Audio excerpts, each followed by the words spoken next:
The Bengal files নিয়ে মুখ্যমন্ত্রীর উদ্দেশ্যে বার্তা বিবেক অগ্নিহোত্রীর। পশ্চিমবঙ্গে দ্য বেঙ্গল ফাইলস দেখানো নিষিদ্ধ হতে পারে। নিষিদ্ধ না হলেও সিনেমা হলগুলির ওপর রাজনৈতিক চাপ রয়েছে। এই সিনেমা দেখালে তাদের অনেক বড় মূল্য চোকাতে হতে পারে। এই ভয়ে 16ই আগস্ট আমাদের সিনেমার ট্রেলার সিনেমা হলে দেখাননি।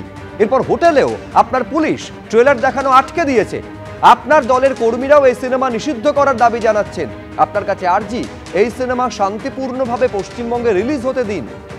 মুখ্যমন্ত্রীকে ট্যাগ করে সোশ্যাল মিডিয়ায় ভিডিও পোস্ট বিবেক অগ্নিহোত্রীর।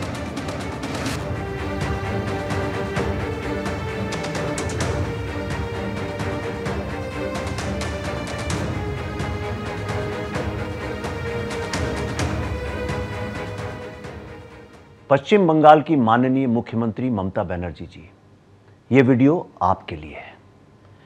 हमारी फिल्म द बंगाल फाइल्स पूरे विश्व में रिलीज होने वाली है, लेकिन सबका ऐसा मानना है कि शायद पश्चिम बंगाल में इसे बैन कर दिया जाएगा।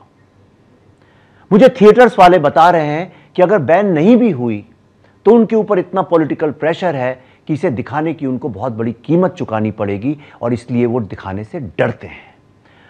और इसी डर से उन्होंने 16 अगस्त को हमारा ट्रेलर भी नहीं दिखाया था, और जब हमने उसे एक प्राइवेट होटल में दिखाने की कोशिश की तो आपकी पुलिस ने आके उसे किसी कारणवश रोक दिया।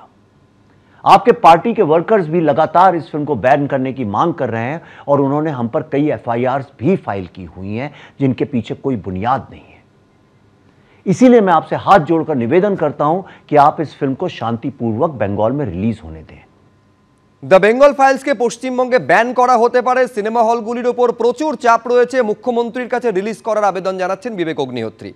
এবার তৃণমূলের কি প্রতিক্রিয়া, অরূপ চক্রবর্তী কি বলছেন দেখুন। বিবেক অগ্নিহোত্রী তার প্রতিটা সিনেমার আগেই এই ধরনের অনাকাঙ্ক্ষিত বিতর্ক তৈরি করতে ভালোবাসেন, কারণ বিতর্ক তৈরি না হলে ওনার এই প্রোপাগান্ডা মার্কা সিনেমা তো সাধারণ লোকে দর্শক বলে গিয়ে দেখবে না। যদি বিতর্ক তৈরি হয়, প্রচুর টিআরপি হয়, তাহলে ওনার সিনেমা কিছু মানুষ হলে গিয়ে দেখবে। আর বাঙালি না ভীষণ ইতিহাস সচেতন, বাঙালি আত্মগরিমা সচেতন। বাঙালি অরিন্দম চ্যাটার্জিকে রবীন্দ্রনাথ ঠাকুরের ভাই বলে যে সিনেমায় দেখানো হয়, পরবর্তীকালে উনি আবার নিজে ইন্টারভিউতে বলছেন, অরিন্দম ঠাকুর বলছেন, মুশকিল হচ্ছে বাঙালির 14 পুরুষের ভাগ্য ভালো যে অনুরাগ ঠাকুরকে রবীন্দ্রনাথ ঠাকুরের ভাই বানিয়ে দেন। তো স্বাভাবিকভাবেই বাঙালি যেই সিনেমাকে বর্জন করবে সেই সিনেমাকে হলমুখী করতে গেলে একটাই সস্তার উপায়, অনাবশ্যক বিতর্ক তৈরি করা, তৃণমূল কংগ্রেসকে গালিগালাজ করা সবচেয়ে ভালো টিআরপি পাওয়ার উপায়। তাই মমতা ব্যানার্জি এবং তৃণমূল কংগ্রেসকে গালিগালাজ করলে যে কাঙ্ক্ষিত টিআরপি পাওয়া যাবে সেটা তো অন্য কোনো কিছুতেই পাওয়া যাবে না। উনি সেই সহজ রাস্তাটা নিয়েছেন।